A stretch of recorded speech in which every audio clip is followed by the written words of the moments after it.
Buenos días, ¿cómo están? Esta mañana nos encontramos una vez más para seguir estudiando la palabra, para seguir creciendo en la escritura.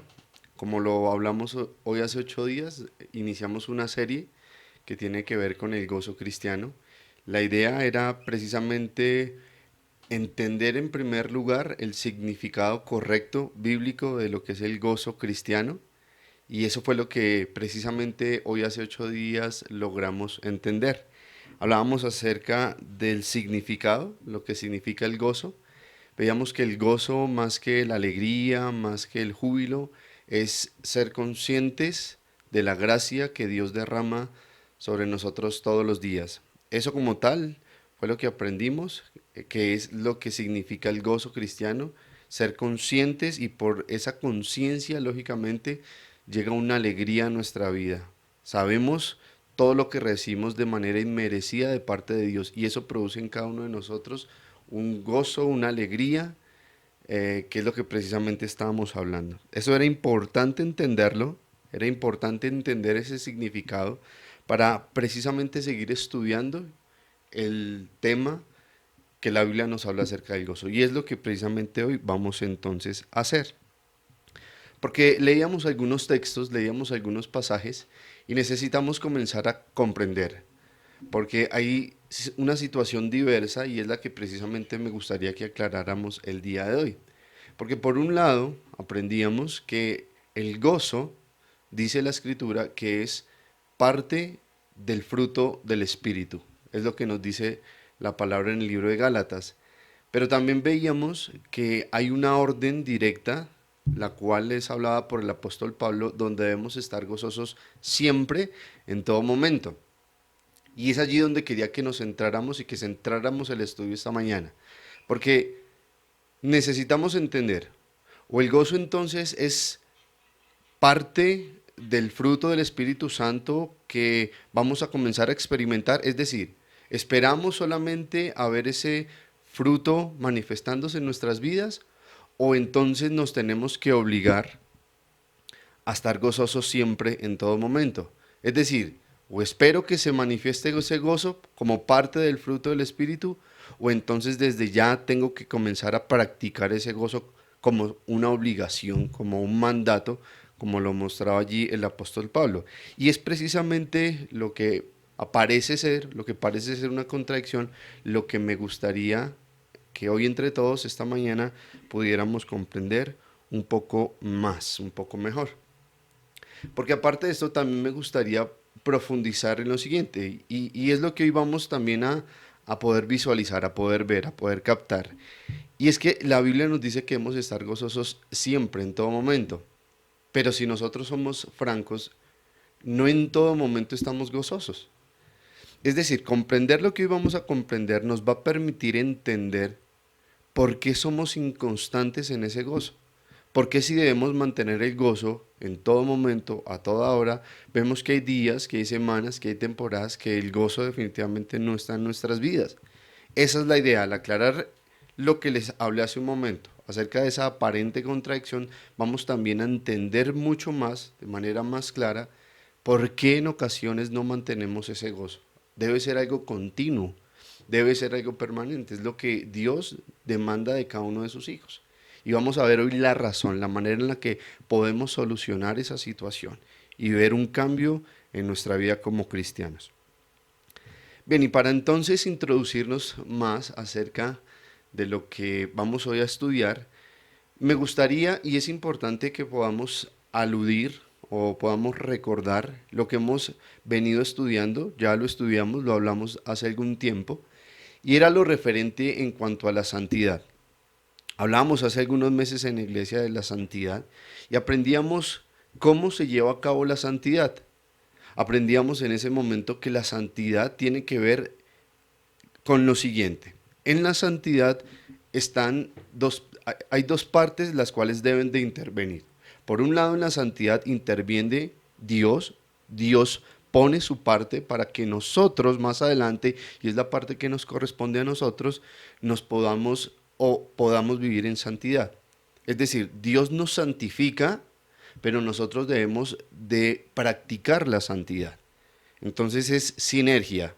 Por un lado, Dios hace su parte, pero por otro lado, nosotros también debemos de cumplir con nuestra parte. ¿Por qué estoy recordando esta mañana lo que tiene que ver con la santidad? Porque de la misma manera, iglesia, ocurre también con el gozo bíblico. En el gozo bíblico, como lo podemos ver en la escritura, también ocurre de la misma forma. Dios hace una parte, pero nosotros también estamos llamados a cumplir con otra parte. Y es lo que vamos a observar, es lo que quiero que miremos, porque ocurre de la misma manera. Dios ya hizo su parte, Él ya realizó, Él ya hizo lo que debía de hacerse para que nosotros de manera consecuente hiciéramos nuestra parte y así pudiéramos experimentar ese gozo continuo, ese gozo que la Biblia nos dice que debemos de practicar, que debemos de caminar. Entonces quiero que miremos en primer lugar cuál fue la parte que Dios llevó a cabo. ¿Qué fue lo que Dios hizo en cuanto al gozo para que nosotros pudiéramos caminar en esa misma felicidad o en ese mismo gozo?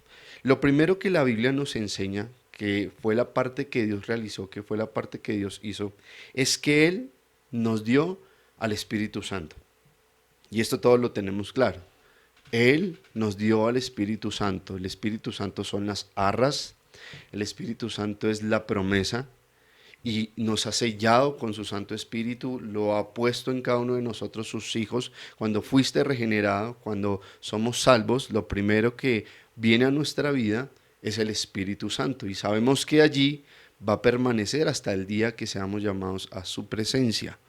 Allí está el Espíritu Santo y ha prometido acompañarnos durante toda la vida que estemos aquí en el planeta Tierra.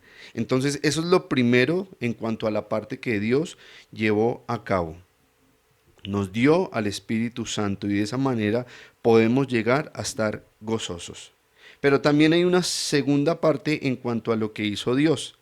Y es que no solamente nos da el Espíritu Santo, sino que también por medio del Espíritu Santo nos hace conscientes de su gracia.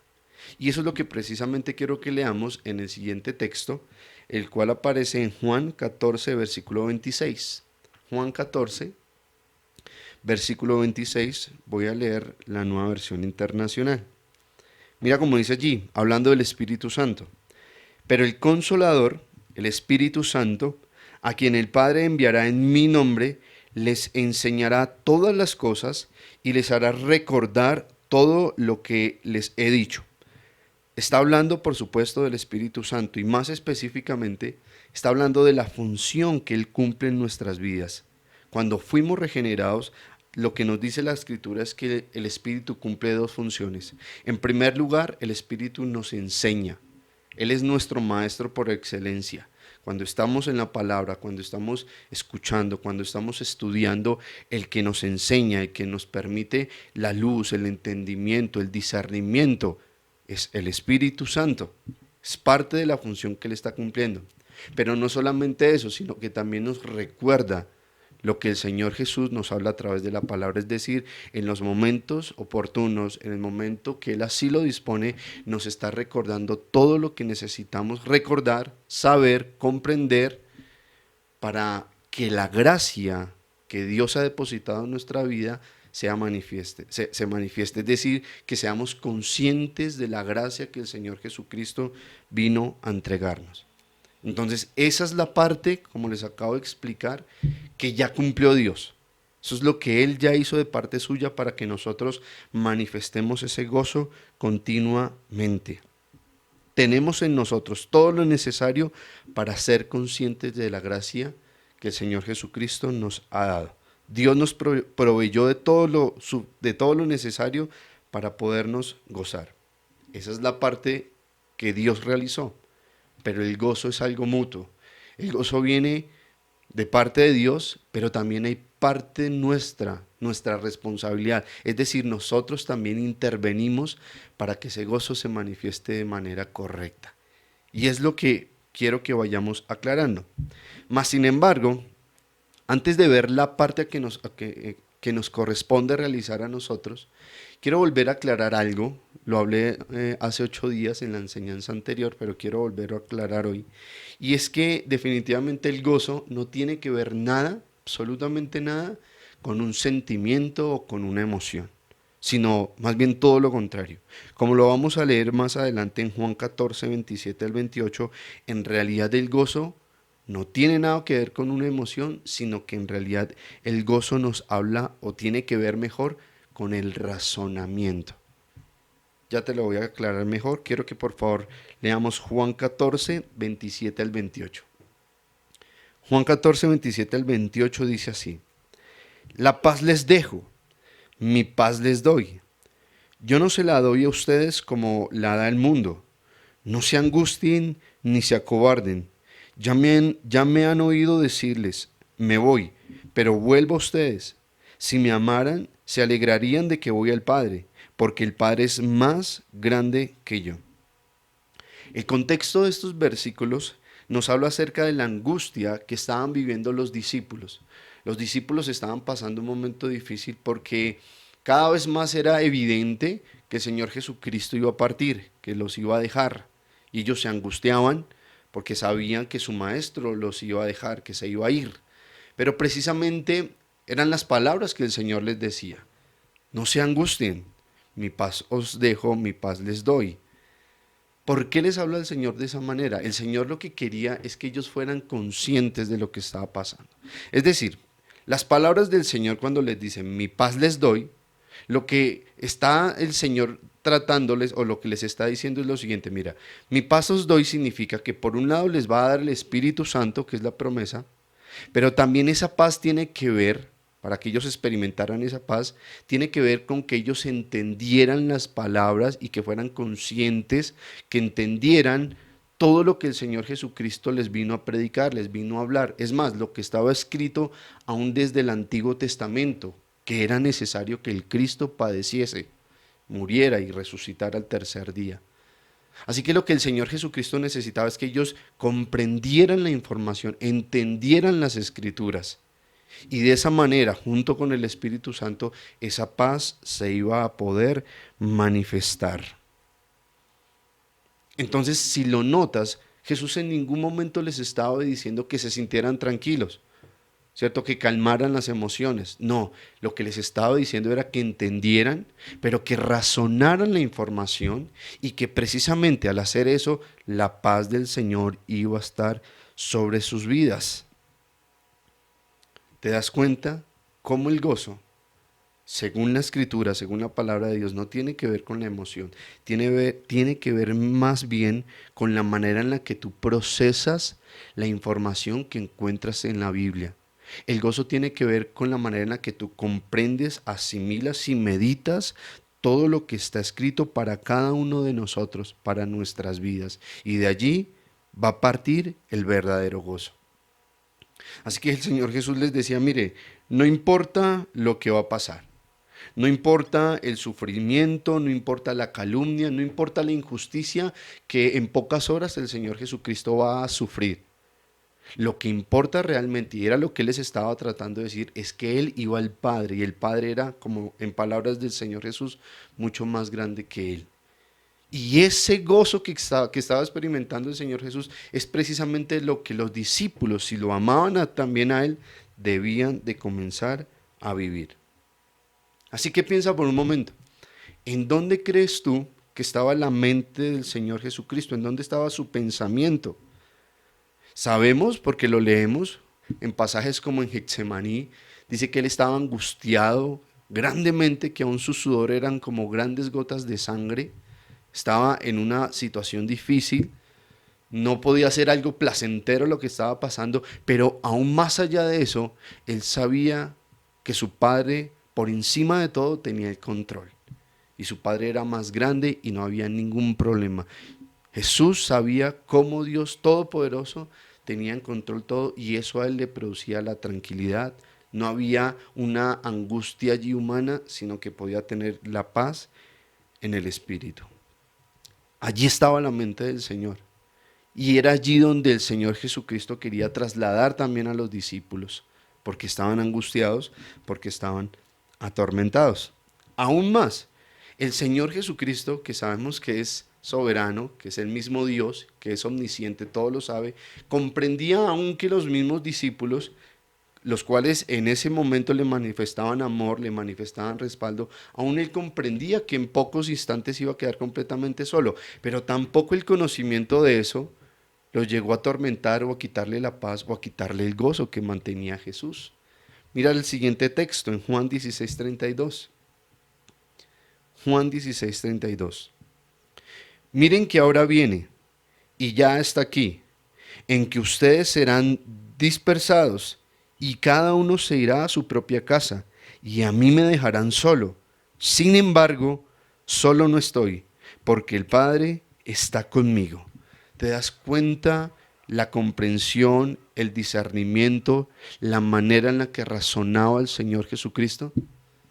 Por eso no se angustiaba, por eso estaba tranquilo aún en medio de la tormenta, tenía el gozo, mantenía el gozo, contrario a los discípulos.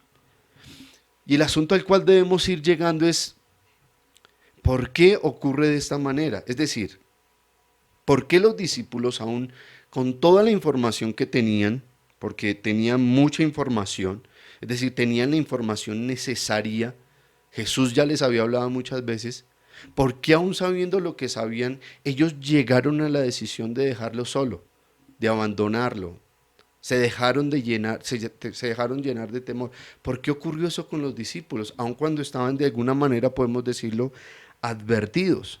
Tenían toda la información suficiente para poderse mantener firmes, mas sin embargo se llenaron de tristeza y de cobardía. La respuesta es sencilla y es donde nos vamos a comenzar a centrar en la enseñanza de hoy. Aunque ellos tenían toda la información necesaria, aunque ellos sabían las palabras del Señor, aunque ellos conocían parte del Antiguo Testamento, lo que se profetizaba de cómo vendría el Cristo, el Mesías, pero cómo tendría que ser crucificado y todo lo demás, aunque lo sabían, en el momento de la crisis, en el momento de la prueba, lo olvidaron. Y es allí precisamente donde se centra lo que a cada uno de nosotros como cristianos nos ocurre muchas veces. Que tal vez tenemos la información, tal vez conocemos la palabra, pero en el momento en que viene la prueba, en el momento en que viene la crisis, olvidamos lo que Dios ha hablado, olvidamos la escritura y por eso es que Dios a través de Pablo nos dice a manera de mandamiento que nos debemos de gozar siempre, que lo debemos hacer en todo momento, porque lo olvidamos. Y es allí donde, como lo hablé al momento de iniciar la enseñanza, es allí donde surge nuestra parte o nuestra responsabilidad, lo que debemos hacer en cuanto al gozo cristiano se refiere. Ya vimos la parte de Dios, pero allí es donde me quiero centrar en cuanto a la responsabilidad que nosotros tenemos para que en todo momento podamos caminar en el gozo que la Biblia nos enseña. Hay una responsabilidad y esa responsabilidad se centra en no olvidar las palabras del Señor, en recordar lo que la palabra de Dios nos habla, lo que la palabra de Dios nos dice. Pero lamentablemente, en medio del problema, en medio de la crisis, pesan más esos pensamientos de duda, esos pensamientos de depresión, pesan más esos pensamientos de depresión que lo que Dios nos ha hablado claramente por mucho tiempo. Y es donde comenzamos a ver las cosas imposibles. Y es donde pensamos que no hay solución, que todo está mal. Es donde vemos todo oscuro, donde vemos que todo está pésimo, que no hay ninguna solución, que no hay ninguna salida. Y es porque en ese preciso momento comenzamos a meditar, comenzamos a razonar, no de acuerdo a la palabra, sino de acuerdo a los pensamientos de esta tierra, de acuerdo a los pensamientos de este mundo. Tenemos toda la información necesaria para podernos mantener. Es decir, pregúntate, ¿conoces al Señor de la manera indicada para poderte mantener en el gozo? De manera permanente, valga la redundancia, te puedes mantener. Es decir, nos vamos a poder mantener a la medida que tú conozcas a tu Salvador, a la medida que tú conozcas a tu Señor. La vida cristiana no se trata de que entonces solamente tienes la facilidad de citar unos versículos de memoria y entonces crees y los demás te ven que eres un excelente cristiano porque sabes salmos, porque sabes citas, porque tienes las mejores Biblias, porque siempre estás en todo momento en la iglesia, nunca fallas, pero en realidad no conoces al Señor. Ese es el punto. Tienes la información necesaria, la cual te va a permitir permanecer en medio de las crisis. Si no cuentas con ella, difícilmente vas a mantenerte en un gozo continuo. En la iglesia hemos recapacitado mucho acerca de esto y hemos reconocido que lo que Dios ha venido hablándonos tantas veces, ya estoy hablando de un año hacia acá, es que lo que la mayoría de nosotros creíamos acerca del Señor Jesús, del Evangelio, del plan de salvación y de tantos otros temas, en realidad estábamos convencidos de que teníamos la información correcta. Pero pues lamentablemente haciendo un análisis más profundo de la Escritura y en realidad escudriñándola, lo que nos hemos encontrado es con muchas sorpresas. Y durante todos estos meses, durante las series que hemos dado, cada vez más se nos van cayendo las escamas de nuestros ojos, que durante tantos años creímos conocer el verdadero evangelio, creímos conocer a nuestro Salvador, pero en realidad estábamos equivocados. Pero por la misericordia de nuestro Dios, Él nos ha ido limpiando, nos ha ido quitando doctrinas humanas y nos ha ido aclarando la palabra como verdaderamente es. Pero esto, iglesia, quiero que lo pienses bien, porque a la larga, entre más conocimiento vas tomando, entre más dirección vas recibiendo, entre cuanto más la doctrina es más clara, mayor responsabilidad se va a generar en nuestra vida. Porque entre mayor información, entre más sana doctrina vayas recibiendo, entonces eso implica que vas teniendo la capacidad, el conocimiento para poder mantenerte en ese gozo del cual estamos hablando. Entonces, es un mandato que nos estemos gozando siempre. Y si es un mandato, también debes de entender algo importante, que si tú no estás manteniendo ese gozo continuo, podemos llegar a asegurar con toda certeza de que estamos cometiendo entonces un pecado.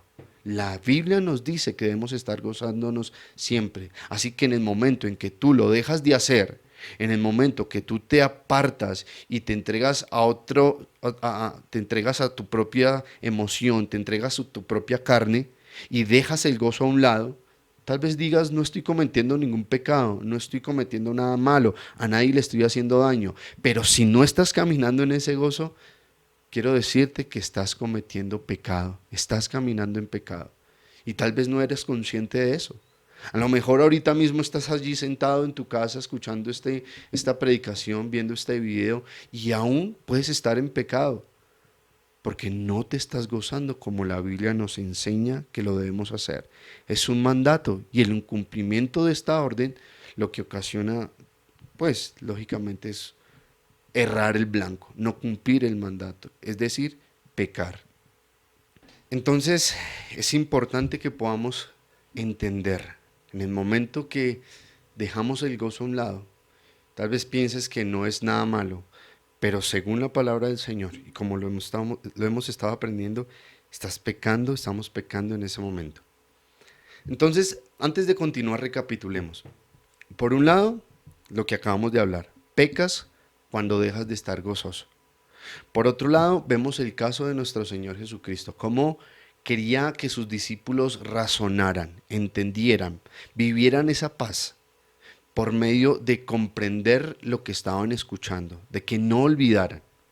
Vemos que definitivamente no es ninguna contradicción cuando hablamos, cuando lo aclaramos al inicio, que es una orden, claro que sí, el estar gozosos, pero también habla acerca de que es el fruto del Espíritu Santo, pero lo aclaramos por medio de lo que enseña la santidad, lo que aprendíamos hace algunos meses de la santidad, que hay una parte que le corresponde a Dios y hay una parte que le corresponde al Hijo de Dios. Entonces en el gozo ocurre lo mismo. Hay una parte que le corresponde a Dios, pero hay una parte que nos corresponde a nosotros. Así que es fruto, Claro que sí, el Espíritu Santo solo le compete a Dios, solo lo puede hacer Dios, pero aparte de eso también es una orden y es algo que nosotros debemos de cumplir, de llevar a cabo. Así que por eso no hay ninguna contradicción. Sigamos leyendo, sigamos aclarando y quiero que ahora nos traslademos a Lucas 24, versículos 13 al 18. Y quiero que leamos una historia allí bien conocida para que podamos precisamente ahora embonar, podamos unir todo lo que hemos hablado y ahora con una cita bíblica, con un caso bíblico, podamos ver cómo la palabra respalda cada una de las cosas que estamos predicando, que estamos enseñando. Lucas 24, 13 al 18 dice así.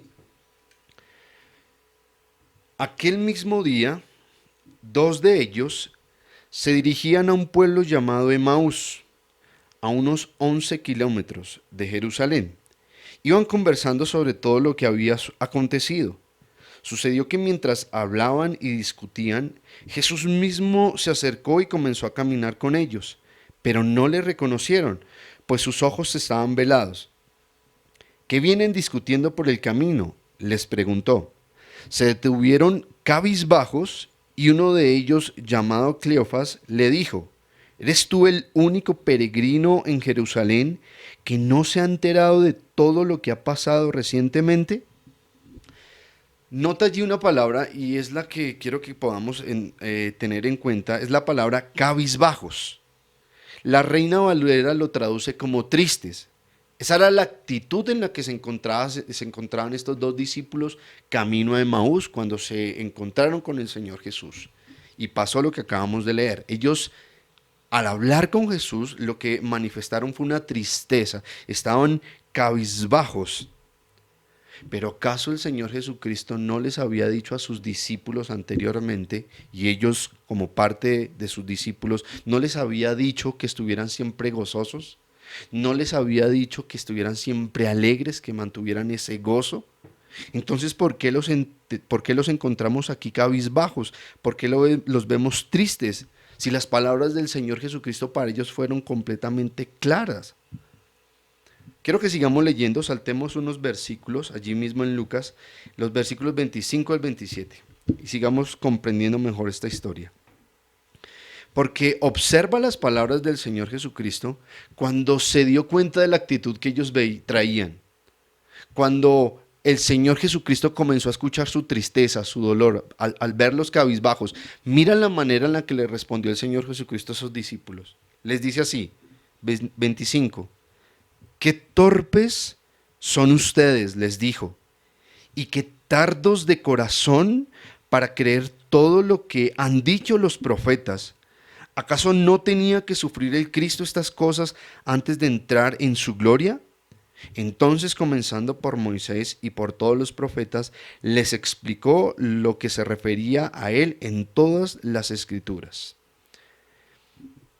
Lo vamos a entender, pero antes de explicar un poco más el pasaje y todo lo que está pasando allí, me llamaba la atención mucho la manera en la que el Señor Jesucristo les contestó, la manera en la que el Señor Jesucristo les habló, les reprendió.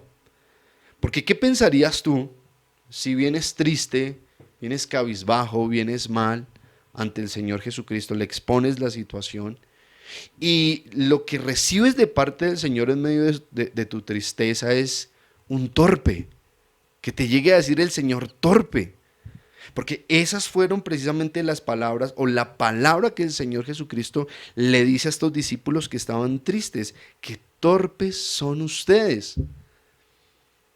Ahora, este pasaje y lo que pasó aquí, lo que acabo de hablar, me recuerda también otra ocasión en donde los discípulos, al intentar sacar a uno de los demonios de una persona, intentando liberar a un endemoniado, el demonio no salió de la persona.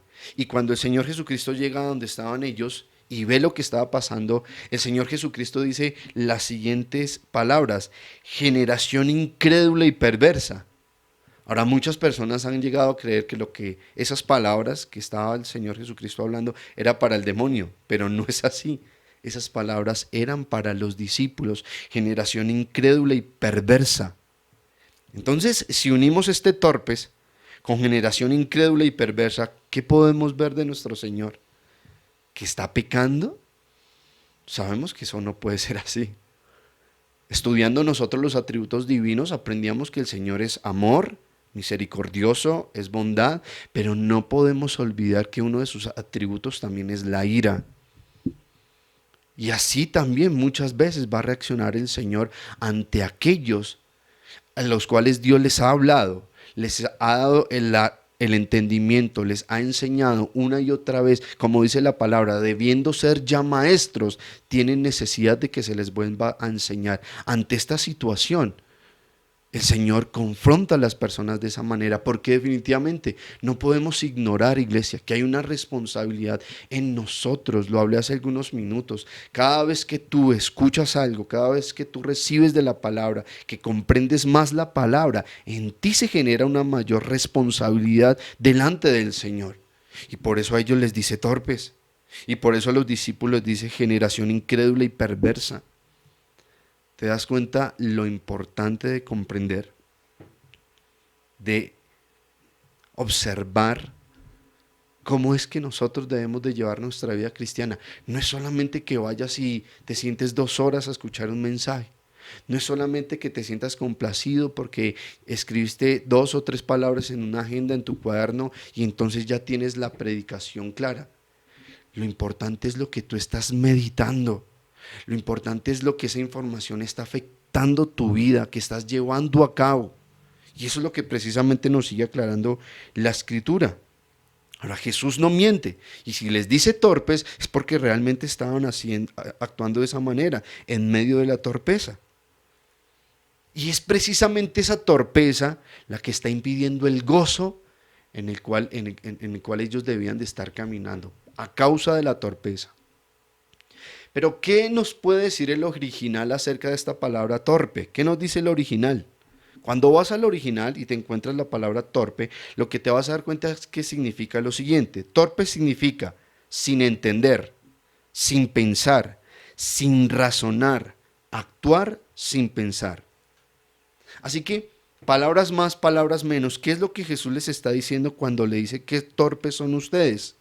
Lo que les está diciendo es, ¿por qué ustedes no razonan toda la información que se les ha entregado?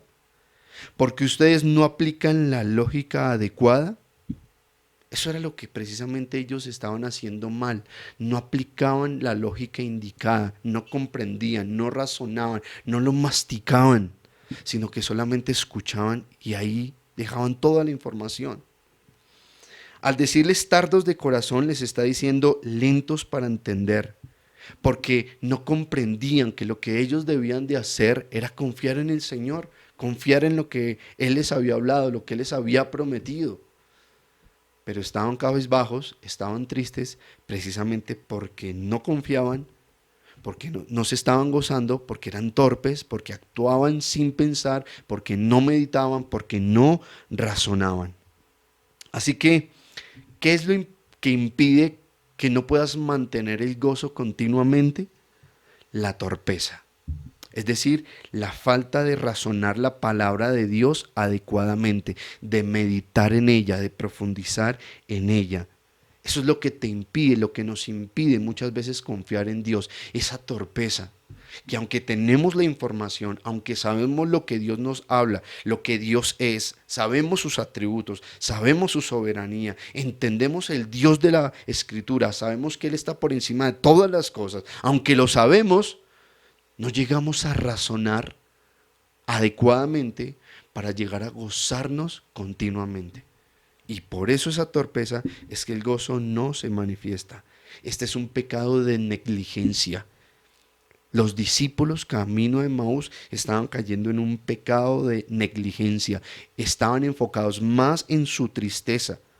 Habían desconectado su cerebro y no habían procesado la información que Jesús les dio. Y por tal razón el Señor les reprende.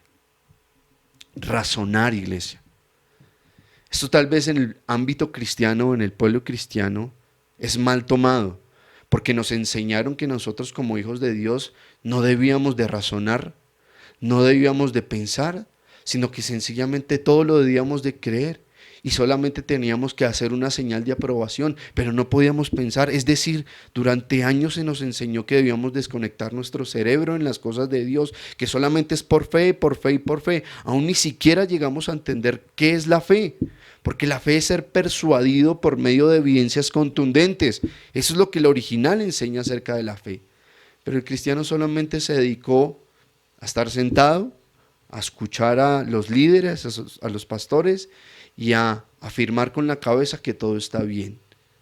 Porque también la persona que llegaba a razonar un poco, a meditar un poco, a querer comprender un poco más allá y a preguntar, era señalado, era juzgado, era el rebelde, era la persona que era necia, que estaba en rebeldía y que había que orar por esa persona. Qué mal se nos enseñó en ese tiempo, iglesia, cuando lo que en realidad la palabra del Señor nos enseña es que debemos de razonar. Para ser cristiano, para alabar a Dios, no debemos desconectar nuestro cerebro. Debemos pensar claramente lo que hablamos, claramente lo que decimos.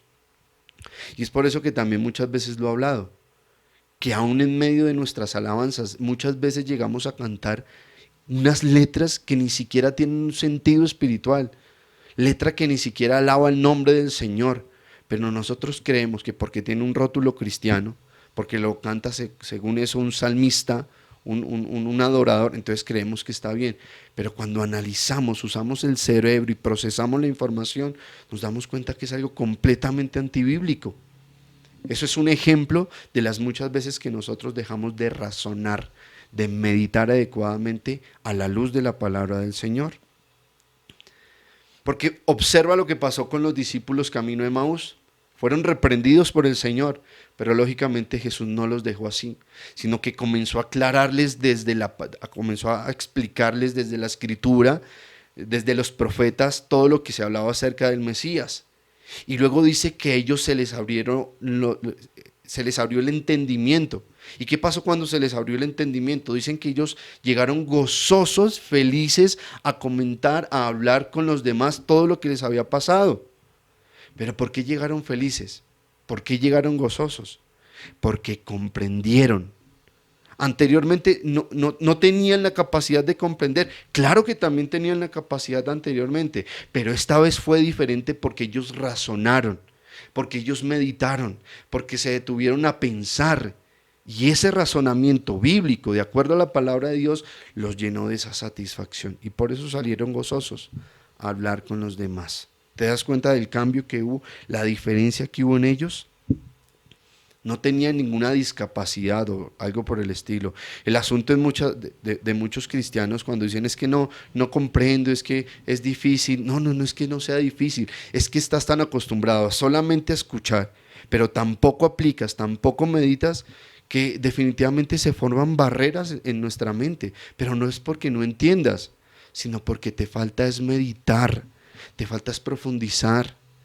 El asistir a una congregación, el escuchar un servicio, un culto, no es solamente 1 hora o 2 horas en la semana, es durante muchos días que tú estás en lo que el Señor te habló, vas a la casa, meditas en ello, vas a la palabra y verificas que realmente lo que se te habló fue así, y no solamente pasas entero y ya.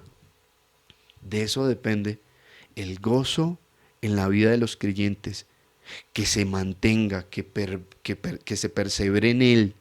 Esa es nuestra responsabilidad. Dios ya hizo su parte, pero la razón por la cual nosotros no nos gozamos en todo momento es porque estamos dejando de hacer la parte que nos corresponde. Quiero que veamos otro ejemplo en la Escritura, hablando acerca de este problema que es muy común en nosotros como hijos de Dios, y quiero que observes que también le pasó a un hombre del Antiguo Testamento muy conocido, y este hombre es Moisés. Todos sabemos quién es Moisés, por supuesto, pero Moisés, cuando lo vemos de manera continua en la Escritura, leemos todo lo que se habla acerca de él, vemos que muchas veces él no confía en Dios, le costaba confiar en Dios. Ahora, ¿por qué pasaba eso con Moisés de manera tan seguida? La respuesta es sencilla, porque él no estaba razonando, él no estaba llevando la información y meditándola de la manera adecuada a su cerebro, y por esa razón es que terminaba desconfiando en el Señor. En una primera ocasión, Dios se le aparece a Moisés de manera poderosa, comienza en una zarza, Muchas veces de ahí en adelante le da revelaciones acerca de quién es Dios, de su soberanía, de su poder, de su grandeza, de todo lo que es Dios directamente revelado a Moisés. Y en una ocasión, cuando Dios le comienza ya a desarrollar el plan que tenía acerca de liberar al pueblo de Israel, la respuesta de Moisés fue la siguiente. ¿Qué fue lo que le dijo a Dios? Dios, ¿cómo me vas a enviar ante Faraón si es que yo no sé hablar? ¿Te das cuenta de la conclusión a la que llegó Moisés? Después de escuchar durante tanto tiempo revelaciones tan grandes de parte del Señor, tenía la información necesaria, él la comprendía, pero la manera o lo que llegó a concluir Moisés es: no sé hablar. Esa es la manera en la que estaba razonando Moisés. Y por eso su falta de confianza en el Señor. ¿Qué impedimento acaso podría aparecerle a Dios si Moisés no sabe hablar? Dios le contestó de esa manera: ¿acaso yo no le di la boca al hombre? ¿Acaso, Moisés, no crees que yo puedo hacer algo en ese problema que tú dices tener? Pero mira la manera que razonaba Moisés. Él comprendía lo que se le decía, pero meditaba de manera equivocada. ¿Qué pasa más adelante? Moisés comienza a ver las maravillas de Dios, es decir, Moisés comienza a tener una revelación diferente del resto del pueblo acerca de Dios, en cuanto a las plagas, en cuanto a su diálogo en el monte, muchas formas impresionantes en las que Dios le daba a conocer cada vez más a él quién era su Salvador. Pero se encuentran en una situación, mira, ¿recuerdas cuando salen de Egipto? Salen con el pueblo, llegan a un lugar donde no pueden seguir avanzando porque tienen enfrente el mar. Y en ese momento dice la palabra que Moisés clama a Jehová, pero la respuesta de Jehová es: oye, pero ¿por qué clamas a mí? Levanta la vara y divide el mar en dos. Tal vez para cualquiera de nosotros jamás se nos hubiera imaginado eso. Es decir, si nos ponemos en la posición de Moisés y decir: estoy enfrente del mar, detrás tengo al ejército, que se me llegue a ocurrir a mí que la solución está en levantar la vara y ordenar al mar que se divida, pues seguramente nosotros no teníamos esa revelación, no teníamos esa información para llegar a tener ese tipo de confianza. Pero Moisés sí la tenía. Moisés sí tenía esa revelación, tenía esa información, y es por eso que el Señor le dice: pero ¿qué me haces clamando a mí? Ordena al mar que se divida en dos. Moisés sabía que eso podía pasar porque ya conocía a su Señor y había sido testigo de todas las maravillas que él había hecho anteriormente. Moisés no razonaba correctamente, y este fue un gran problema en su vida como hijo de Dios. Pero sabemos que el Señor es bueno y que lo fue perfeccionando a medida que lo hace también en cada una de nuestras vidas. Ahora, eso pasa con Moisés, pero ¿por qué pasa también con nosotros? Tal vez llevamos tiempo como cristianos, tal vez tenemos mucha información, pero ¿por qué en el momento de la prueba no razonamos correctamente? ¿Por qué en el momento de la prueba no experimentamos el gozo que debemos de experimentar? La respuesta puede ser diversa. Y sencillamente puede llegar a ser una de ellas porque te gana la carne, te gana la situación en ese momento. Lo único que estás pensando es que quieres que te consuelen, que te alivien, que te den una palmada en la espalda, que vean tu dolor y se apiaden de ti. Y ese tipo de situaciones y de pensamientos es lo que embotan al cristiano y lo apartan de razonar correctamente, porque precisamente se centra más en su tristeza, en su dolor, le gana el desespero, la influencia del mundo en su corazón es más fuerte, y por todo ese tipo de situaciones, por las mismas emociones que lleva a experimentar en ese momento, es que el cristiano, que el Hijo de Dios, termina perdiendo el gozo en medio de la prueba, termina perdiendo el gozo en medio de la crisis. Pero eso puede cambiar a medida que tú y yo, que todos nosotros cumplamos con nuestra parte, cumplamos con nuestra responsabilidad. Eso es lo que nos demanda la Escritura. Dios ya hizo su parte y está esperando que nosotros también hagamos la nuestra. ¿Qué se requiere entonces para alegrarnos en todo momento? Reconocer, como ya lo hemos hablado, que el gozo no es una emoción. El gozo proviene del Espíritu Santo es fruto del Espíritu Santo. El gozo viene gracias a que el Espíritu Santo nos hace conscientes de la gracia de Dios. Definitivamente esta es la parte que le compete al Señor. Entonces necesitamos alegrarnos, necesitamos ser conscientes de lo que estamos hablando, pero aparte de eso necesitamos tener la información necesaria. Si no tenemos la información, el conocimiento necesario de nuestro Señor, de quién es Dios, pues precisamente el gozo va a ser algo que jamás va a llegar. Es decir, si aún creemos que entonces nos vamos a gozar en medio de las crisis, de las pruebas, y entonces solo me siento a esperar que ese gozo venga, pero no me dedico a conocer al Señor, a escudriñar su palabra, a leer la Escritura, pues entonces me voy a quedar esperando sentado, porque el gozo jamás va a aparecer de esa manera. Siempre voy a vivir preocupado, siempre voy a vivir angustiado, siempre voy a vivir deprimido, no voy a tener ese gozo. Y va a pasar seguramente como le pasó a Pedro. Nos va a pasar a cada uno de nosotros, que van a haber momentos de gozo, de alegría, donde estamos tranquilos, donde escuchamos la palabra del Señor y estamos caminando sobre las aguas. Pero dejamos de escuchar al Señor y comenzamos a mirar alrededor y nos vamos a comenzar a hundir. Y eso no va a cambiar, iglesia, hasta que cada uno de nosotros cumpla con la parte que le corresponde cumplir. Y tal vez nosotros decimos muchas veces, es que no se puede, es que es muy duro, es que es complicado, es que es difícil mantener el gozo en medio de lo que estoy viviendo. Lo estás diciendo, pero de acuerdo a cómo piensa el mundo. Lo estás hablando aún con una influencia del mundo en tu corazón. Porque si nosotros vemos en la escritura por ningún lado dice que no se puede, que es imposible, que jamás lo vamos a poder hacer. Claro que se puede, porque no depende única y exclusivamente de nosotros, depende del Señor. El Señor hizo su parte y nos dejó todo lo necesario para que cumplamos lo que nosotros tenemos que hacer. Al que mucho se le da, también mucho se le exigirá. Y por eso no puedes olvidar las mismas palabras que el Señor hace un momento escuchamos de parte de Él. Porque podemos llegar a decir, bueno, Dios me comprende, Dios sabe, Dios me tiene paciencia, y eso es cierto. Pero va a haber un momento donde el Señor también va a decirte, oye, pero qué torpe eres.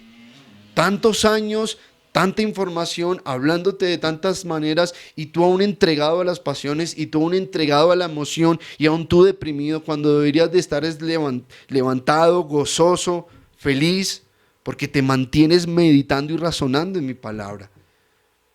Y eso es precisamente la exhortación que Dios nos hace esta mañana a todos nosotros, para que cambie la manera en la que estamos viendo nuestro caminar cristiano. Así que, ¿qué es lo que nosotros podemos llegar a concluir? Con esto quiero cerrar. Que la falta de gozo en nuestra vida, en realidad lo que está mostrando es que en nuestra mente poco meditamos acerca de la palabra de Dios.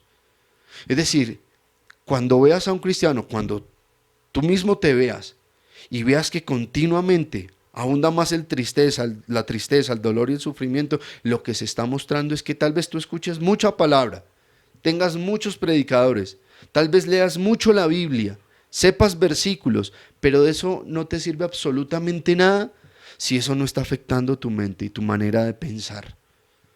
Si eso no te está llevando a un nivel mucho más alto. Y ese nivel alto me refiero a estar gozoso siempre a pesar de lo que pase. Es allí donde se puede ver la diferencia entre un cristiano que toma la palabra, que medita en ella, la razona correctamente, porque está bien, no es malo razonar. Claro que no, Dios dice que debemos usar nuestro cerebro, pero también debemos razonar bíblicamente. Allí está el punto en todo. No es razonar de acuerdo, no es razonar de acuerdo al mundo, no es pensar de acuerdo a como el mundo piensa, es pensar de acuerdo a como Dios piensa. ¿Y cómo es que Dios piensa? Pues lo encontramos en la palabra del Señor. Si eso cambia, iglesia, si comenzamos a practicarlo y cumplimos esa parte a manera personal, porque sabemos que es nuestra responsabilidad, podemos asegurar y podemos comenzar a ver una diferencia. Podemos ver cómo ese gozo se mantiene. Podemos ver que aún puede venir la situación más difícil, pero vamos a estar de pie. Eso es lo que la Escritura nos enseña y podemos tener toda la confianza de que así va a ser. llegó el momento de que decidas. O sigues estando en lo mismo que has estado durante tantos años, o verdaderamente comienza a haber un cambio en tu vida. Pero ese cambio no va a llegar porque un día hagas una oración muy larga o porque un día te leíste toda la Biblia continua, de manera continua. No, ese cambio va a llegar cuando entiendes que tú tienes una parte en esta situación, en el gozo cristiano, y decides hacerla sin hacerle caso a tu carne ni a tus emociones, sino que meditas, razonas, te llenas del Señor. Y por eso es que voy a perseverar, iglesia. Aquí estamos llamados nosotros como iglesia a hablarle a las personas lo que quieren escuchar. En realidad la iglesia tiene una tarea principal. La iglesia está llamada a que dé a conocer al verdadero Señor. Ese es nuestro llamado principal, que por medio de la Escritura expongamos, mostremos quién es nuestro Salvador. Y por eso hay que estudiar y por eso hay que escudriñar y perseverar en ello. Y no nos cansaremos porque sabemos, y es lo que entendí un día en mi vida, que los mensajes emotivos, que los mensajes tal vez poderosos o ungidos, como hoy en día se llaman, en realidad no producen lo que debe producir, producen emociones momentáneas, pero el verdadero cambio, el verdadero gozo va a venir cuando tienes la información bíblica correcta, necesaria para poderte mantener. Y en ello, si Dios lo permite, vamos a seguir perseverando, estudiando la palabra, estudiando durante todos los años que el Señor nos tenga aquí en la tierra. Si van a ser 5 personas, 8 o 10, no nos interesa el número. Entendemos que esas personas las trae el Señor. Pero lo importante es que los que estemos escuchando, los que estamos recibiendo esa gracia, podamos entender que una responsabilidad se genera y que no podemos ser torpes, que no podemos ser negligentes ni duros de corazón. Yo te invito a que ahora juntos podamos pedirle al Señor, a través de una oración, perdón, porque tal vez esto lo habíamos tomado de manera ligera, pasajera. Pidámosle perdón al Señor y ayuda para todo lo que viene, porque seguramente Dios te va a seguir llevando a pruebas, a crisis, para ver y para que tú te examines si verdaderamente lo que escuchas lo estás llevando a tu interior, meditándolo, o definitivamente vuelve a quedarse solamente en una predicación. Pidámosle al Señor, cada uno de nosotros, por esa situación. Vamos a orar, iglesia. Señor, te pedimos esta mañana que tu misericordia una vez más nos levante, que tu misericordia llegue a nuestras vidas, porque entendemos que tal vez no tenemos ni el número conscientemente de las veces en las que hemos reemplazado el gozo por una emoción humana, y tal vez llegamos a pensar y a meditar que tenemos las razones suficientes y bastante grandes para justificar nuestro estado emocional o la depresión o la situación en la que estamos. Pero ayúdanos, Señor, a entender que no es tiempo de seguir justificando, ni de seguir buscando excusas, sino que es el tiempo de que podamos levantarnos, es el tiempo de que podamos decidir mantenernos en ese gozo. Todo está claro, todo está escrito, todo está dicho. Aquí no hay que inventarnos absolutamente nada. No necesitamos una nueva revelación, como hoy en día se habla de tantas supuestas nuevas revelaciones. Tú nos has dado el Espíritu y nos has revelado lo que ya está escrito y lo que va a permanecer. Y eso es suficiente y necesario para podernos mantener en medio de la situación más dura. No importa cómo se llame. Vamos a poder perseverar, mantenernos, como lo vemos en Pablo, como lo vemos en los apóstoles. Aunque pasaron por esa situación de torpeza, no aplicaban la lógica necesaria, la lógica correspondiente. Señor, tenemos la esperanza y los ojos puestos en ti, de que en nuestra vida esto también va a cambiar. Y que ahora que hemos venido escuchando el verdadero evangelio, el correcto evangelio, la sana doctrina, tenemos, Señor, la confianza y la tranquilidad de que paso a paso nos vas a seguir sacando de nuestra necedad, de nuestros pensamientos infantiles, de nuestra idea de un cristianismo tan superficial que hemos tenido durante años. Gracias porque podemos ver que cuando es necesario que tú nos corrijas, lo vas a hacer.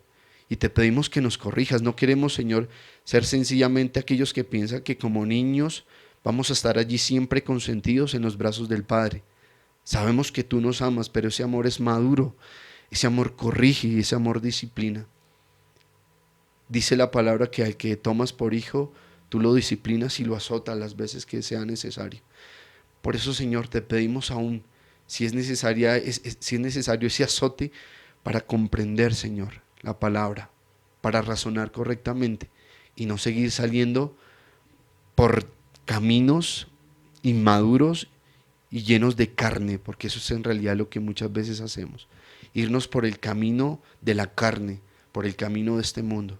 Ayúdanos a ser fuertes y valientes, a no desmayar y a recordar esto que tú nos hablas en el momento de la crisis. Que no nos pase como pasó con los que iban camino de Emaús, que estaban cabizbajos y tristes por la situación que pasaron. No, Señor, sino que en medio de todo se mantenga el gozo encendido. Gracias, Señor, por tu palabra. Amén.